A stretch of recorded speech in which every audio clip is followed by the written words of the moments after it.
حضرت جابر رضی اللہ عنہ سے روایت ہے کہ رسول اللہ صلی اللہ علیہ وآلہ وسلم کا گزر بکری کے ایک مردہ بچے پر ہوا جو راستے میں مرا پڑا تھا۔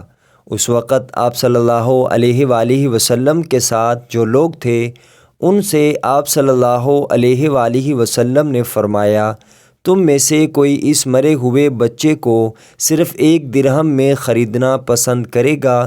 انہوں نے عرض کیا، ہم تو اس کو کسی قیمت پر بھی خریدنا پسند نہیں کریں گے۔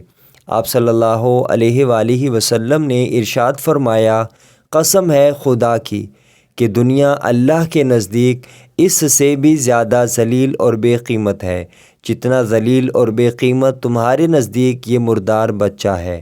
معارف الحدیث حدیث نمبر 167۔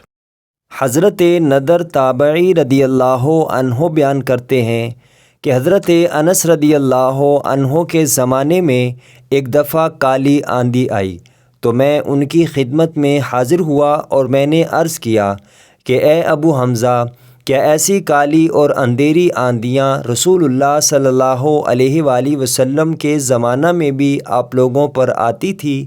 انہوں نے فرمایا، اللہ کی پناہ، وہاں تو یہ حال تھا کہ ذرا ہوا تیز ہو جاتی تو ہم قیامت کے خوف سے مسجد کی طرف دوڑ پڑتے تھے۔ معارف الحدیث حدیث نمبر 163۔